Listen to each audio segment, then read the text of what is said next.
Greetings and welcome to episode 7 of XEP's Creator Talk for Tier 2 and 3 patrons. Today I am joined by one of the most passionate, energetic, and powerful personalities on the internet, General of Hold the Line, the King of Statues, King David from the Iron Lords. Welcome, sir. Oh, thank you so much. Kind words. I love it. How are you today? I'm so good. Honored to have you here, the second member of ILP to be on Creator Talk. King, you've had a good few weeks, man. Yeah, Those t-shirts with Hold the Line showing up at E3 or whatnot. yeah. E3 Light. Yeah. I like the companies and the people that respect the tradition. And you have a lot of people. You got to give Jeff his flowers. Even though it's we feel like the old people on the lawn, right? Get off my lawn. This is not what we used to. But he's still trying to move us forward. So I got to respect him there. He does the summer games fest, and he puts his all into it, and it shows. It looks really good. And Cog and Addict was able to be front row this year. I was supposed to go, but I decided not to go because they canceled E3, and the plans was up in the air. I'm not an up in the air dude. I like to have concrete plans on exactly what we're going to do. So, I forfeited my tickets. Hey, go do your thing, go out there. And it worked in our benefit because the Hold the Line thing popped, and we did the show live, Sovereign and I. And we're going to go to PAX this year. So normally we make our bones at PAX, but E3 is really like a coming together of the West Coast and the East Coast. And we go out, see all our friends, go out and, get interviews and do the big fish hunting. So, Cog and Attic was able to do something like that. They did some networking with a lot of, big fish. But the interviews was a little bit light. And that's what I was afraid of. I was afraid of not having enough for LogNet because we do lordsofgaming.net, which is our website. I thought we wouldn't have enough meat to give those guys, Right. because those guys feed off of us going out and hunting, give it back to them and be like, all right, here you go, handle your business. So we didn't have enough for them. So that's my only regret. So that's the difference this year and what E3's turned into. But Microsoft did their thing, and Nintendo just did their direct, and Jeff did his thing. Sony, wet the bed, but it is what it is. They did. They had a rough one. I'm on record as saying I enjoyed Sony's conference, but it wasn't a Sony conference. No, You it know what wasn't. I'm saying? Yeah, I understand. When I saw the Nintendo Direct, I went into the Nintendo Direct because my boy DM'd me and he's like, "Yo, Nintendo Direct today." I was like, "Yeah, whatever," right? And I said I was going to bed, and I said, "Well, let me watch it because I have to have the knowledge of what the event is Yeah. for the show." Brother, I said, "Oh, Nintendo's showing off. Mario Mushroom, they showing off. Mario RPG, Mario Kart, Princess Peach. We're gonna give you some Wario. We're gonna give you some Luigi remastered. We're gonna give you some of this and some Nintendo showing off." I was like, oh, it's super benefits to go and last. They got a chance to see where Sony went wrong, and their stuff is just taped and just put out there, but that's very easily, yo, let me get what you got, put this together, splice this up, let's get it done. And that's why it took a little bit longer, like I think it was like a week or two after the fact. But nah, that Nintendo Direct was hard hitting. I gave them a 9. I gave Microsoft a 9.5. I gave Nintendo a 9. I gave Sony a 3.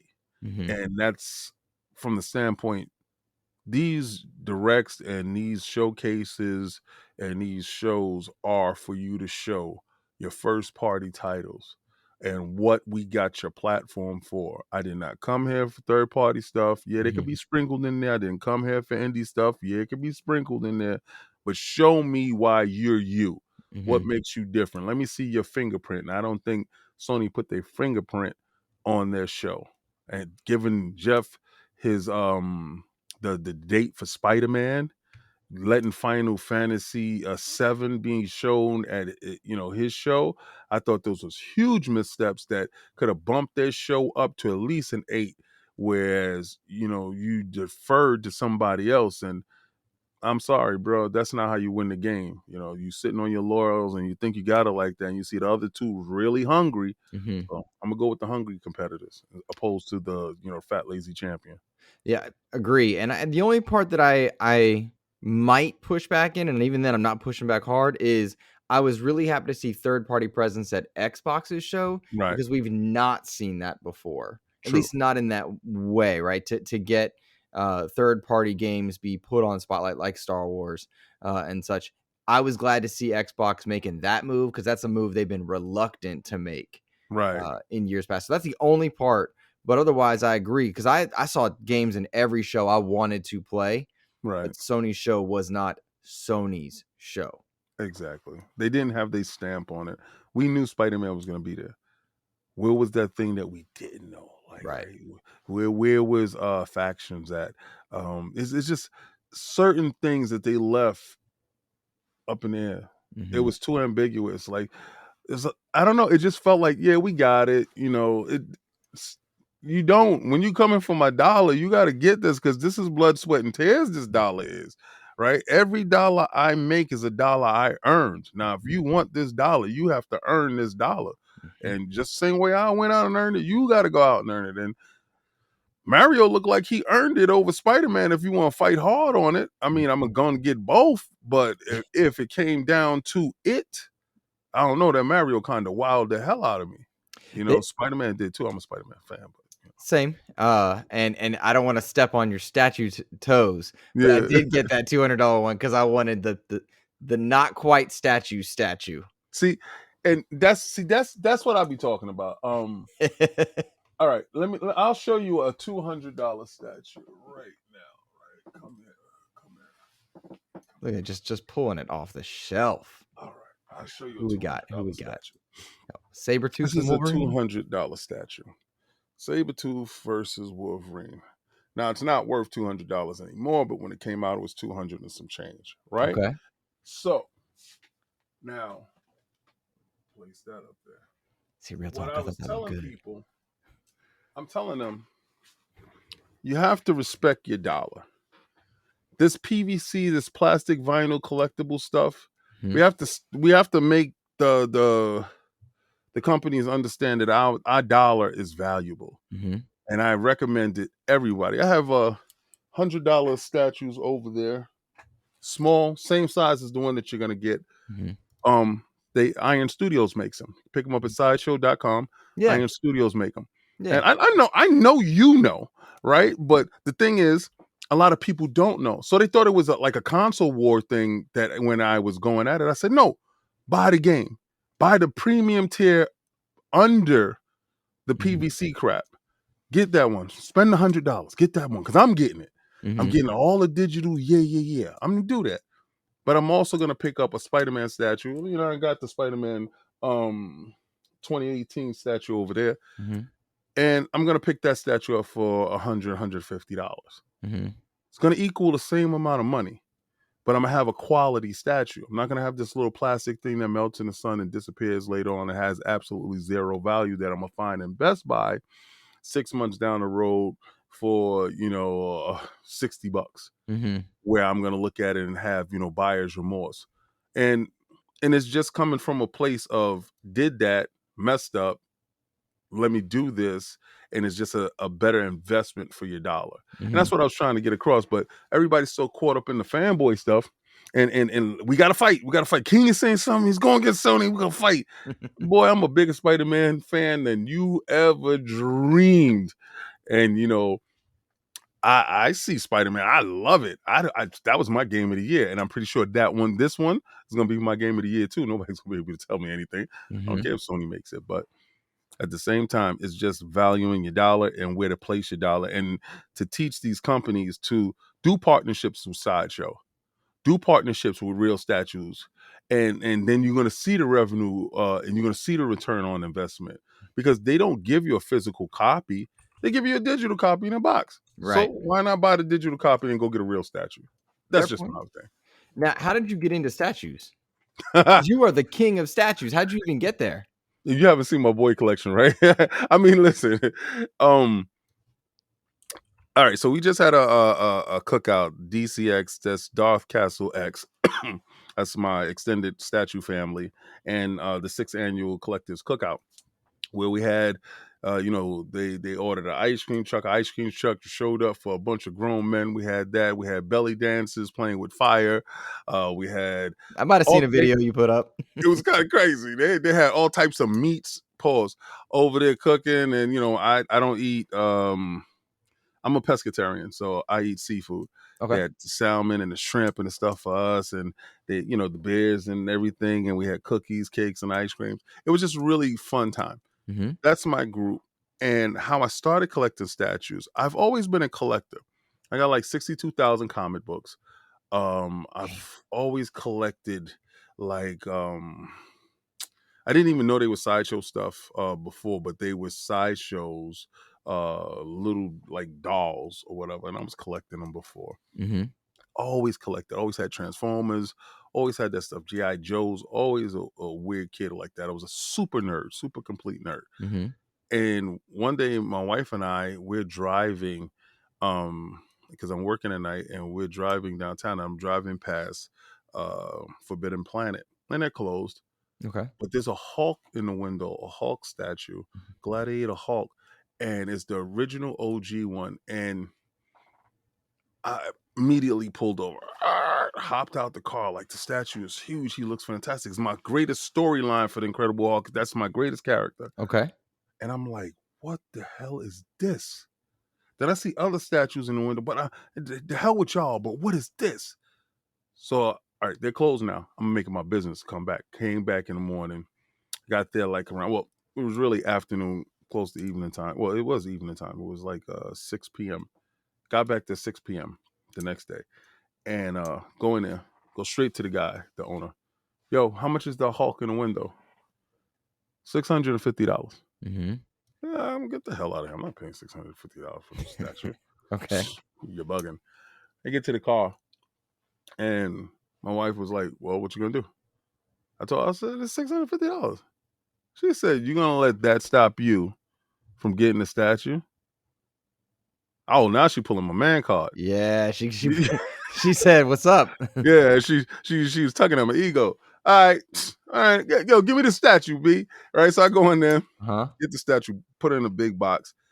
Rule number 1, statue collecting: never get rid of the box. You lose 40% of your investment right there. All right, Okay.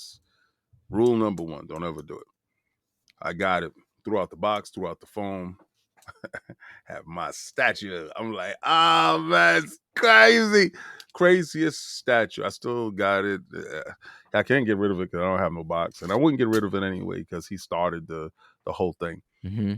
And then the fever set in. And then I get to eBay and I start, low bidding people. Mm-hmm. I seeing statues. So I low bid a guy for this apocalypse statue. I don't know scale. Scale is 1/3, half scale, 1/4. A lot of these are 1/4 statues. Mm-hmm. That means they can fit your collection. 1/3 is a little bit bigger. Half scale is way larger, and full scale is in something's happening. You got a mansion. Mm-hmm. So I low bid the dude. I go to sleep. I wake up and it's like, pay now, PayPal, you won for $300. I'm like, what? Okay. Okay. I pay. Statue gets in my house. He's bigger than the Hulk. Okay. So we're living in a condo at this period of time, and it's a 2-bedroom condo. And my fiance and I at the time, wife at the time, we took over the living room, gave the kids the rooms. Mm-hmm. Once the statue came in, I was like, yo, we gotta move, bro. We gotta move. And she was like, The oh, statue made you move. yes, the statue made me buy a house. So I bought a house. We buy the house. And we did this like in a matter of like 2 months. Go do it. We went to Y Rent. That's a scam, right? This is just a brokerage place, right? So I'm gonna go to a broker. I went to my boy and went searching, found the house. But this basement looked like Freddy Krueger's basement when we got here. It looked scary as hell. It was the scariest thing in the world. Yeah. Right? I was terrified of this basement. Soon as we closed on the deal, I called Foundation Finance. Yo, listen, I need that Cornings. Cornings came here, did the whole basement. I Mm-hmm. did the vinyl siding of the house. I did the roof. I did the boiler. I did the I did everything same day we closed. So I put out like 70,000 to close. And I wind up on top of that putting another 130,000 to do everything for the house. But I had a vision. I told her Mm-hmm. the basement's mine. You can have anything else in the house. I don't give it hell. Right? Mm-hmm. Basement, statues. Got statue room over there. Hey, Coco. That's my friend. Say hi, Coco. Yeah, let's see it. Oh, look at him. She says, Daddy, daddy. All Look at right. that pop. So normally she runs upstairs. So started doing a statue thing. Now, little by little, I was getting statues, and then Thor hit me up from DCX. Well, not Thor. He was smart enough to send a woman my way, right? So he sends Barbara. So Barbara is sorry, Ohami, your wife is beautiful, right? So I get a DM, and it's like, hey, you want to be on our show? So the first thing you do is you click the profile, like, what the hell is this? I was like, oh, well, hello. Like, what's the show? Then I click, and I was like, oh my God, it's the big leagues. These are the dudes that I be watching. Like, oh my God. I'm like, hell yeah, yes, please, please. Okay. And from there, I started collecting, like, it started off with Sideshow, Mm-hmm. but then I realized Sideshow is like weed and is a gateway drug. And then I really got hooked on, I would say, since this is premium, so XM has to be like you went to Colombia and got the premium stuff. So this is it's mind blowing. Like, you see it on camera. I sorry if I got stuck looking at them, but you see it on camera when you're physically in front of them. Mm-hmm. They are beasts. Like, each statue is like, it's something that's incredible. And then talking to a lot of guys, you find out who's the artist that you like fall in love with their style. Mine is Daniel Bell. I Mm-hmm. did a lot of research behind how he became such a great sculptor, and all this stuff. It's just so much stuff goes into it. And then I'm a comic book dude, and I was marrying the comic books with the statues and going back and reading and looking and like, wow, this is really accurate, and this is where they went wrong, and this is this and this is that. And I just found out that XM, the way their style is, really fits me. It's a premium statue. Um, and that they don't sell it in the States, so I have to get it from third party, and it's comes from overseas, a little bit costly in the shipping, but it's worth it. So when I was crying about the 650, the Mm-hmm. most I've spent on the statue was $4,500. It was Dang. Hulkbuster. Yeah, yeah. Whew. So, and the most I've ever spent on shipping. Remember, shipping is nothing. It's like invisible money. It's like money into a blender. Mm-hmm. Was $500 for Red Hulk. Yeah, Dude, yeah. So, yeah.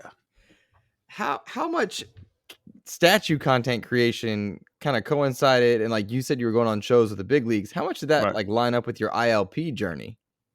Well, how that came about? We was doing ILP already, Mm-hmm. and I was still collecting. And I'm looking at Cog work really hard, and I'm looking at Attic, and at the time Sovereign was helping on the website. And I'm like, I got to do more. I mean, Yeah. I do a lot of stuff on shows. I mean, when we go to PAX and stuff like that, I'm the floor general. When we do that, I can do a lot of interviews, but I got to do more. Mm-hmm. Cog is breaking his butt, but Cog is working, breaking his butt. Cog is doing this. I got to put more content out. Right. So I was Okay. like, talk with my guys. Came up, and rest God bless his soul. Drumstar, he passed away. He did the beats for my combat talk, for KOS. He did all those. So, and Graphic God does the intros, and Dallas did the rhymes, and put together a show. Mm-hmm. And that's how I got noticed by DCX, because they saw the show and it was like, oh, who's this guy? Mm-hmm. And it was just, I'm unboxing them. I said, this is great content. These are wonderful statues. Let me talk about it. Mm-hmm. There's other people out there, I guess. Mm-hmm. Let me do it. And it was, and they are. And as great as my collection looked, there's people that dwarf me. Like I'm just like the little guy when I walk in the room, and I'm just like, oh, I love your collection. I just went to my boy Tim's house for the cookout, and he loves X-Men. Mm-hmm. His collection is god tier. Like, I love the Hulk, but this guy loves each and every X-Men, and he has a ton of Wolverines. He loves Wolverine, but the meticulous nature in which he crafted his room is second to none. And I got a couple other guys like my boy Mojo and my boy Junior, and I put those guys in god tier level because they have a level of OCD that I don't have, Mm-hmm. where every little thing must be right. Like, I leave some of the extra parts to the statue there because I want to change them out. They would never do that. Mm-hmm. They will keep it in a box, sealed someplace, and take the time out and put little lights here and put little stickers here and do they do the most, but it's worth it when you see it. Mm-hmm. So my hat's off to them guys. And I tell them, like, King of the Statues was always, I'm not the king of the statues myself. Everyone is the king of the statues of their own collection. Mm-hmm. Like, your collection, when you walk into your room, that's your domain. That's your collection. You are the king of your statues. So that's what that was. That was just sharing that love there. And the same thing with the combat talk. I'll be watching fights. Mm-hmm. I like to talk crap when I'm watching fights. Mm-hmm. And I used to box, so I can tell everybody exactly what's going to happen, how it's going to happen while it's happening. And I'm a huge fan of shoutcasting. I'm a huge fan of Larry Merchant and all the great uh announcers, Mm-hmm. play-by-play guys. And I just picked up those styles as I was going on, and I mixed them up, and I'm able to call a fight. You don't even have to see the fight, but I can explain it to you in such a manner that you feel like you're watching the fight. So you could be doing whatever in the house. I'm like, he did what? And he shuffled over, and he threw a left, and he threw a right hand, and he moved, and he boxed him up against the corner, and now he's moving out, and he's pushing forward. I can do those things. Mm-hmm. So, and I found it to be fun. And sometimes you're at home and you're watching a fight, but you're alone. Mm-hmm. You don't want to listen to boring Larry Merchant. You turn off the sound. Listen to me. Watch the fight. You're gonna have way more fun. Have Mm-hmm. your drinks and have a good time. So I found my lane there, and that was my level of contribution to the podcast, and it brought in a diverse, different groups. That's cool, dude. Very cool. Well, let's before we go, we have to talk a little Xbox, a little PlayStation, a Let's little do it. gaming. So obviously, right now, all the rage is what's going on with Activision Blizzard, the FTC, and stuff. I'm excited because it's actual real info. Stuff Right. is happening that I can see, I can read, and it's actually being said. So Right. I'm actually eating it up in a way that I didn't expect to. I was so over this whole Activision Blizzard acquisition, and now every day I'm scrolling. I'm like, let's go, let's go, let's go, let's go. It's wild to me. Well, I pretty much knew exactly what was gonna happen. Um, I don't know. Call it a little bit foreshadowing, call it just confidence in Phil's determination. Mm-hmm. You get a chance to meet people and you understand what type of cloth they cut from, Mm-hmm. right? And our first encounter, we were at E3, it was at FanFest, me and Tim Dog or whatever, we were talking, and he was like, yo, you want to meet Phil? I'm like, yeah, whatever. I really didn't care. We just finished seeing the show. And he's like, oh, Phil, this is King, this, that, and the third. So I shake his hand, what's up? And as I'm shaking his hand, you know how you go to let somebody's hand go? He Mm-hmm. doesn't let my hand go. And he goes, what do you think about the show?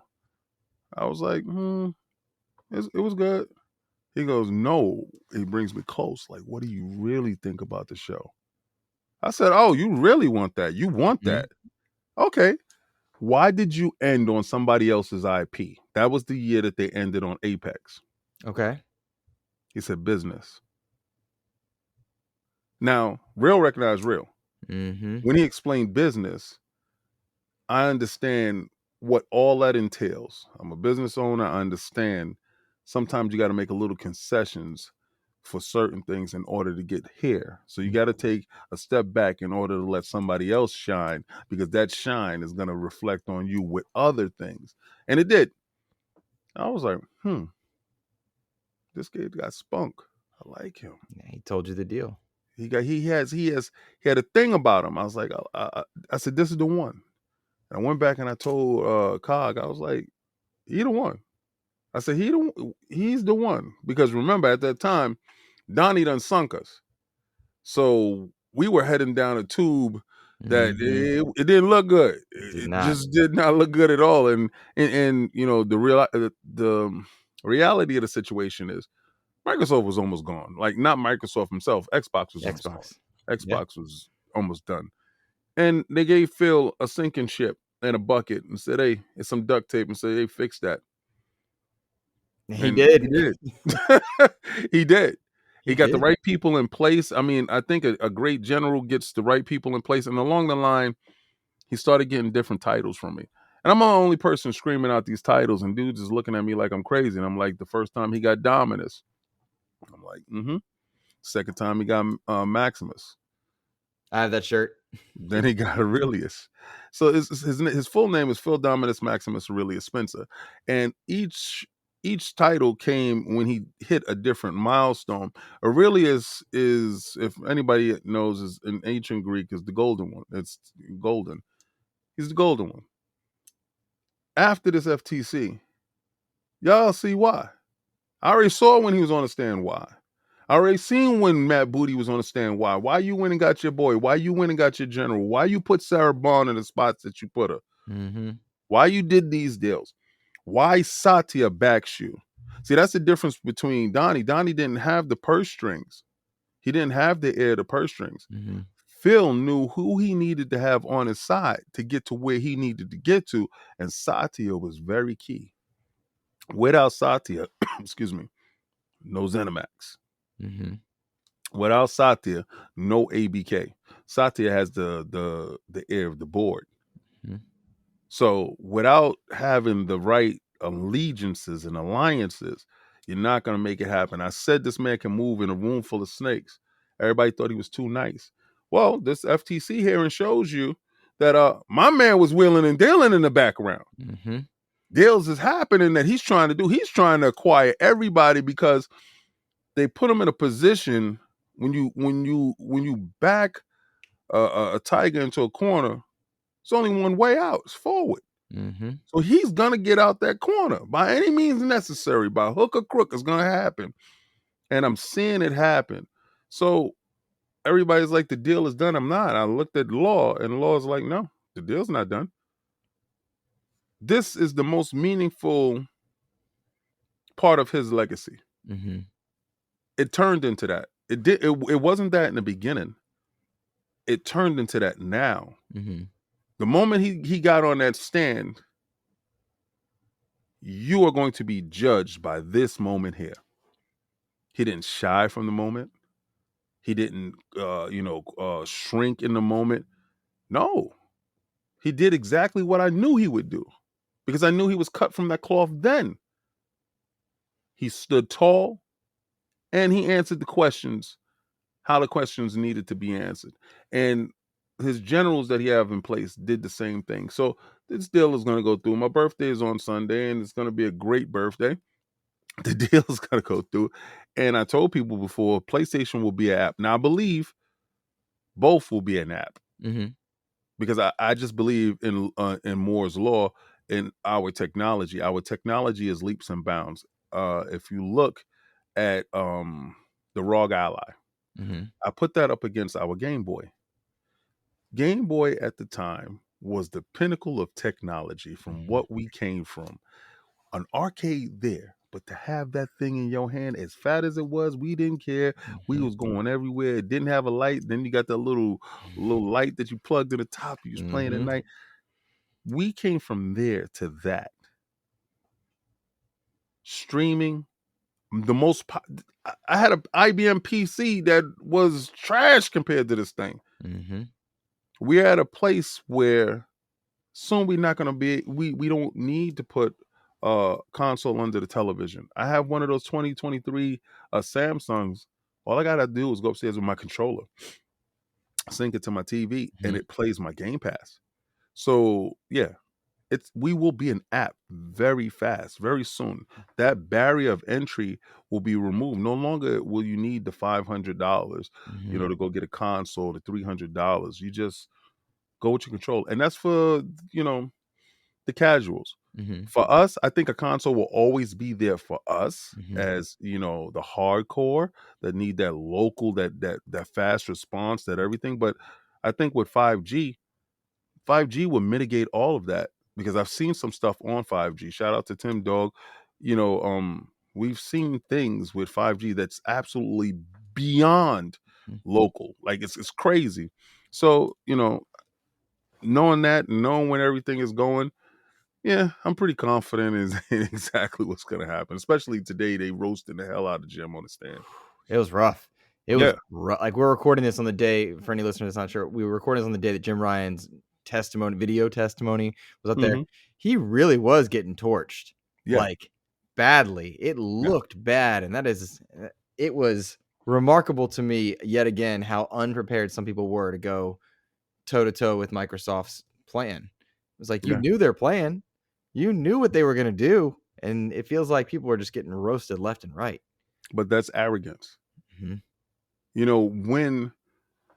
When your arrogance supersedes your preparation, that's where the loss comes in. Mhm. It's okay to be arrogant. Every boxer needs that level of arrogance, but your preparation must match your arrogance. You must be prepared to the same level of your arrogance. So if your head is up in the clouds, your preparation better be up in the clouds. So that way you are prepared for every and any angle that hits you. That's why Mike Tyson was so great. Mhm. When his arrogance superseded his preparation, he lost. Mhm. Floyd Mayweather, his arrogance has never superseded his preparation. That's why he's never lost. Mhm. You have to understand where you are in this universe in order to be where you want to be. So it's just, never let the ego get too big. Always keep the ego in check and always prepare the best that you can. And if let the universe take over from there. But I believe Microsoft was always prepared and they were always humble. They knew they was in third place and it was a realization. And you see it in every email, you see it in every text. We're in third place. Mhm. We're trying to get someplace, and we know it's not going to change overnight, but we need to make inroads here now. And that's how it's happening. Love it. Love it. You think Sarah Bond is gonna be taken over sooner rather than later? No. No. How come? Because I Matt Booty will. Matt Booty will. Okay. Yeah. All right. Matt Booty is the one that made sure that those games stayed day and date on Game Pass. Mhm. Everybody underestimates Matt. Mhm. Phil went and got Matt. That's his dude. So when they got ZeniMax, Matt is in control of all of that. Mhm. Matt oversees all of that. Yeah, Pete Hines and them is over there as marketing director and all that stuff. But Matt oversees all of this stuff. Sarah is in charge of Game Pass logistics and getting all these games into Game Pass. So if anybody's liking Game Pass, that's a fantastic thing. But the better fit for her is when the ABK deal is over and Bobby is out. You put her in Bobby's place because exactly what Bobby did. We all know what happened to Bobby Kotick. What's the reason ABK is up for sale? Mhm. She fixes that immediately. And then she shows you her versatility in running such a company of that stature. Because I believe that she's able to handle it and able to do it. You take your generals and put them in proper position. Mhm. So you have Matt in charge of ZeniMax, and you still got Todd Howard and everybody there. But how long is Todd Howard going to be around, right? So this is his seminal. Yeah. Starfield is his seminal. Starfield is his apex. And I like I told people before, you was telling him he was great when he was making Fallouts and these games. Starfield is him telling you he's great. He's showing you why he's who he is. And I think this is that game. I think this is the game that he always wanted to make. And this is it. So after you pour your all into something, he can walk away. And I know under the contracts, it takes, I think he probably like had a 6 or 7 year contract or whatever that he couldn't walk away. And I think that'll be up around that time that he walks away. So it's, I think she goes and handles the ABK stuff. Mikey Barra comes back.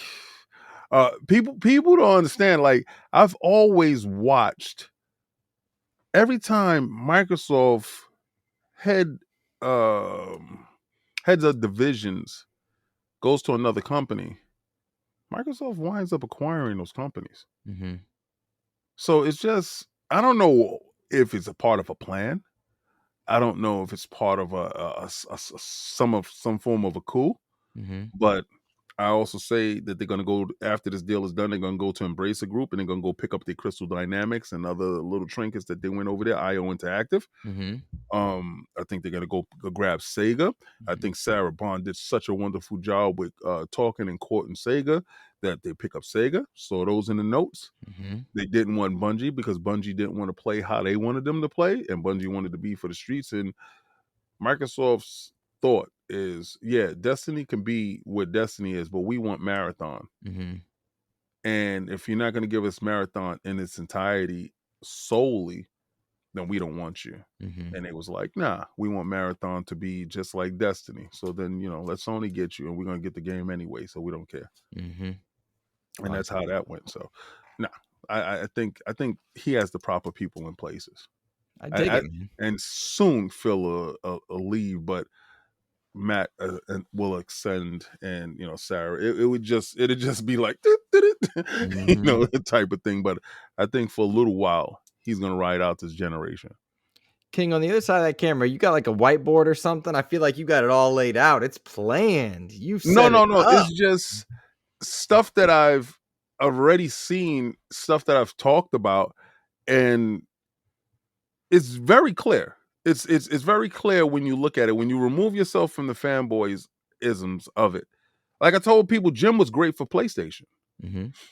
PlayStation was always posting in the red, always. And it was always a question if who was going to buy PlayStation. Was Google, it was Amazon, who was going to buy PlayStation? It was always these questions.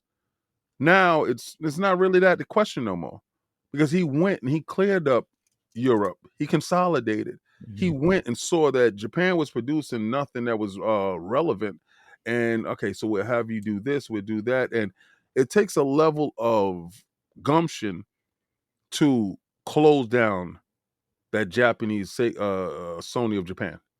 It takes a level of balls to do that, to know that you're not producing, and I'm telling you to your face, it's done. So I know who he was when he was doing that.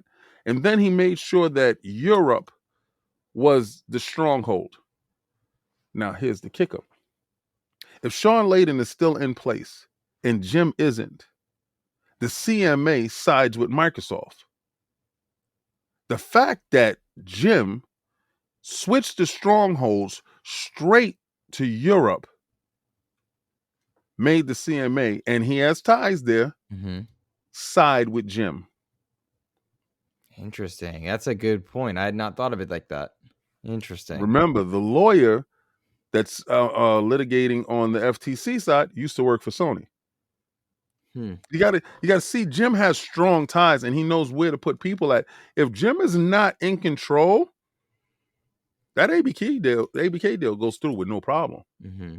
But see, in order to have your greatest victory, you have to have your greatest adversary. Phil needed Jim. The same way Jim is going to need Phil. This defeat by no means diminishes Jim. This defeat will make Jim stronger because we're seeing Sony tell you, oh, we're only going to put out, excuse me, 1 or 2 AAA titles a year, a fiscal quarter. Mm-hmm. So a fiscal quarter, people don't understand how they talk. They could drop that now, and next year in April is the end of the fiscal quarter. Mm-hmm. That's when you get the next game. Mm-hmm. You understand? So Jim is going away from giving you the 2-3 bangers a year to 1 or 2 every fiscal quarter. And we can use our games of services that they put inside the cooker, Mm-hmm. and hopefully one of those hit. If they do, because he understood the deficiency when it came to we don't have multiplayer games. Mm-hmm. That's why Call of Duty was so integral to his plans. We use that to keep our player base and our account active users high. And if we can show that we're the face, because remember when Microsoft had the marketing rights for Call of Duty, that was 360 era. That was the era that it looked like they was winning. Mm-hmm. When they lost those marketing rights, when Phil said, enough is enough, we need to own some of this stuff, and he went away from doing those little side deals and he started going into getting studios to show it up because they only had 3 studios. Jim jumped on that because Sony already had their studios. They were already churning out AAA titles. They already had their pedigree of excellence. What we don't have is third-party deals, and we don't have that multiplayer game that'll win. Call of Duty is that. Mm-hmm. So, smart man. This is where you get a chance to see both men on the chessboard playing chess. Mm-hmm. You pick a side, you love the side that you're on and enjoy the games that's going to happen. Competition is definitely needed. So, yeah, Sony needs to get their butt whipped right now. They need to get a bloody nose in order to make sure that you see a Wolverine, because if that ABK deal goes through before they had their showcase is totally different. Mm-hmm. Their Agree. showcase to show you Wolverine. Their showcase to show you some of those games of service. You would see factions. You would see these games. You would force Sony to show you what they have. Mm-hmm. Good point. It's just pure business. Good point. Man, David, you gave me some wisdom today. You gave me some wisdom. I got stuff to think about. I gotta take notes back on this one. I got a plan. I gotta reevaluate how I'm evaluating. Oh, I like that Batman Superman shirt too. One of my favorite comic books. Thank you. Oh, dude, yes. Yeah, same. You saw the movie with Batman versus Superman is the one where they fight Shazam and Hawkman? Yes, I've seen that one. Yeah. It's called something Enemies. Yeah, I love that. Public Enemies. Public Enemies. Public Enemies. Yeah, that's when Lex Luthor was president. Uh-huh. Yeah. Suits at the end. Yeah. And he goes and punches Batman. He's just like, it's like, yeah. I like that. Yeah. That's a good movie too. The DC yeah. animation is the best, top notch. Yeah. Marvel animation, not too much, but they started now. Spider-Verse is doing okay.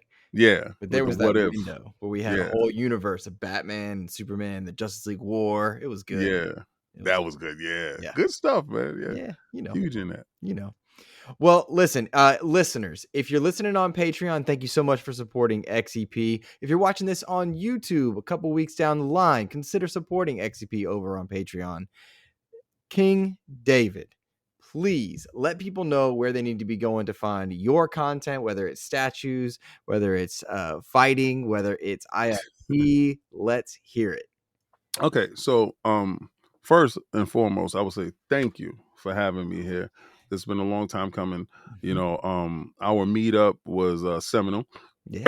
Excuse me. It was something that we would never forget because it was on a game, Battletoads, that we were looking forward to, and we were both hyped about it. And had such a great time. And it was at an E3 setting. So it was one of I think the last E3 that was really good. So thank you for having me.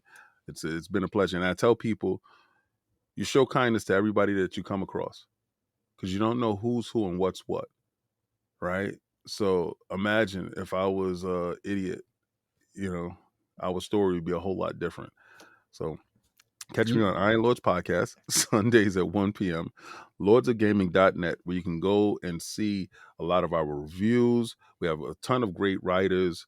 right now I think Chris just put up one of his history of writing, and It's it's like a his fantastic piece. He's 100th he's the article, I Michael think. Jordan of Lognet. So he says self-proclaimed Michael Jordan of Lognet. KOS King of Statues is up there, and if you go on our Patreon, you can see R&R with the Lords. That's Lord Attic and I. Now, Attic has been switched out. He's taking a break, and Ty and I would be doing R&R with the Lords. We're fixing that up, so that'll be on our Patreon. You can come check that out, and that's about us talking about pop culture, movies, everything that's going on in the Marvel universe and the DC universe, what's going on in television, Netflix, Hulu, YouTube, whatever's going on that we can see, that we can consume. We'll be talking about it. And Combat Talk with the Kings, Saturday at 10 p.m. is where I go live. And if it's a good fight, if it's worth your time, if it's worth my time, because I got to pay for these fights, and they're like $70 a piece. So it's not going to be all the time. But it's definitely something, come in, we get some virtual drinks, we have a good time, watch a fight, hang out with the bros. And then, after that, have a good night. But thank you so much for having me here. It's been a pleasure. I've been looking forward to this for a moment. Same, man. Absolute honor to have you here. Everybody, go check out ILP Combat Talk. Everything, support King David, and thank you guys for supporting XEP. Have a great rest of your day. Take care.